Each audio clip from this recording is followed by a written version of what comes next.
No select committee reports have been presented. No bills have been introduced. The House comes to questions for oral answer. Question number 1, in the name of Scott Simpson. Thank you, Mr Speaker. My question is to the Minister of Finance and asks, what reports has he received on recent developments in the international economy and how will these affect the New Zealand economy? The Honourable Bill English. Well, Mr Speaker, there are always, as a small open economy, there are always events in the global economy which we need to pay attention to.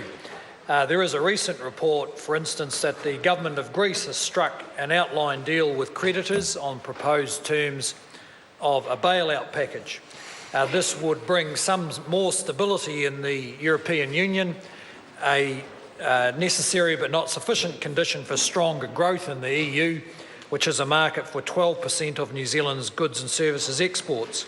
Other reports indicate a more sustained recovery in the United States, slightly stronger domestic activity in Australia. The equity market in China has settled in the past 2 weeks, although risks remain elevated. Overall, the picture for New Zealand's key trading partners is for growth of between 3.5% and 4% over the next 2 years, and that's an environment in which well-placed New Zealand firms can continue to grow and thrive. Supplementary. Supplementary question, Scott Simpson. To the Minister, what is the Treasury's latest assessment of international economic developments and what implications might these developments have for New Zealand?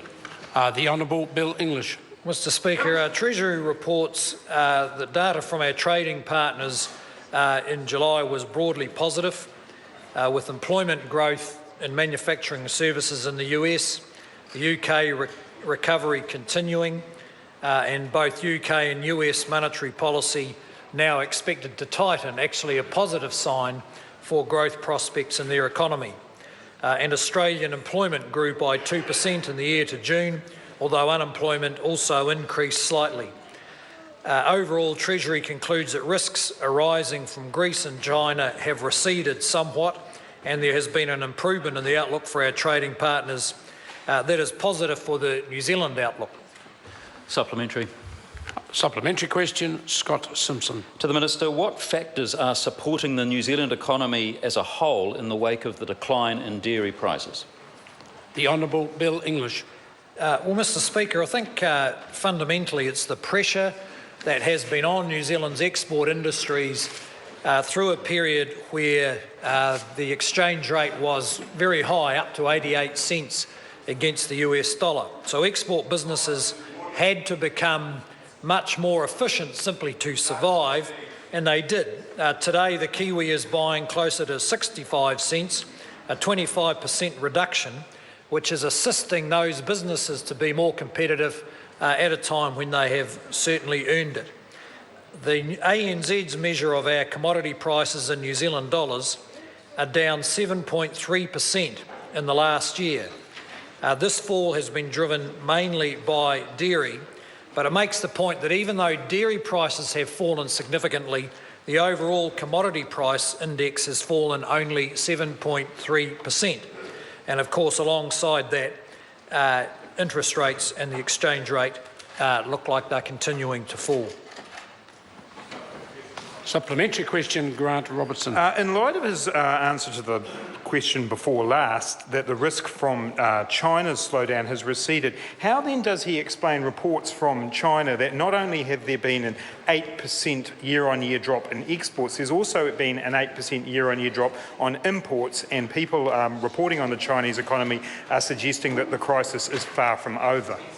The Honourable Bill English. Well, Mr Speaker, what I was reporting to the member was Treasury's latest assessment of those developments, where, as I said, they conclude that the risks from China have receded. Of course, on any given day in such a large, complex economy as China, there is always evidence for the view that they're going to slow down considerably. Whether you think it's the provincial debt levels or the over-investment in property and infrastructure, nevertheless, Treasury's view is that their outlook is reasonably positive.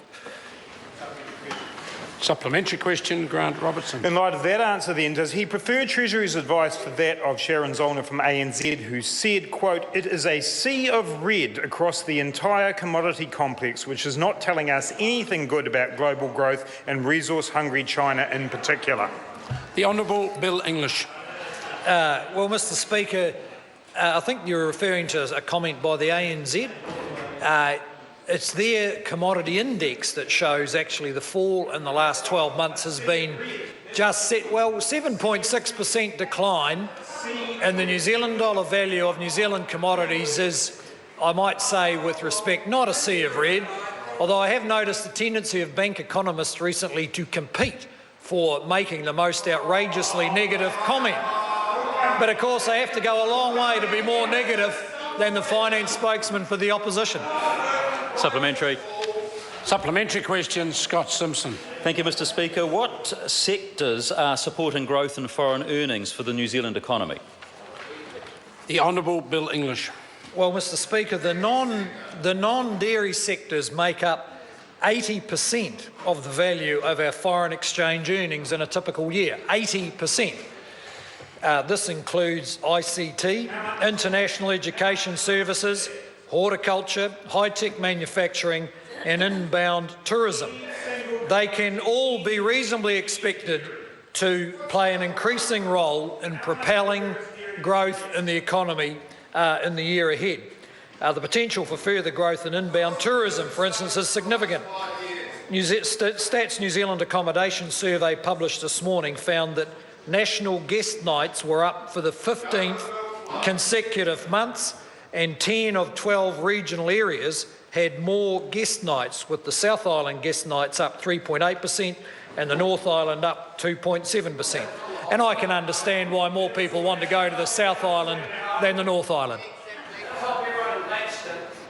Question number 2, Honourable Annette King. My question's to the Minister of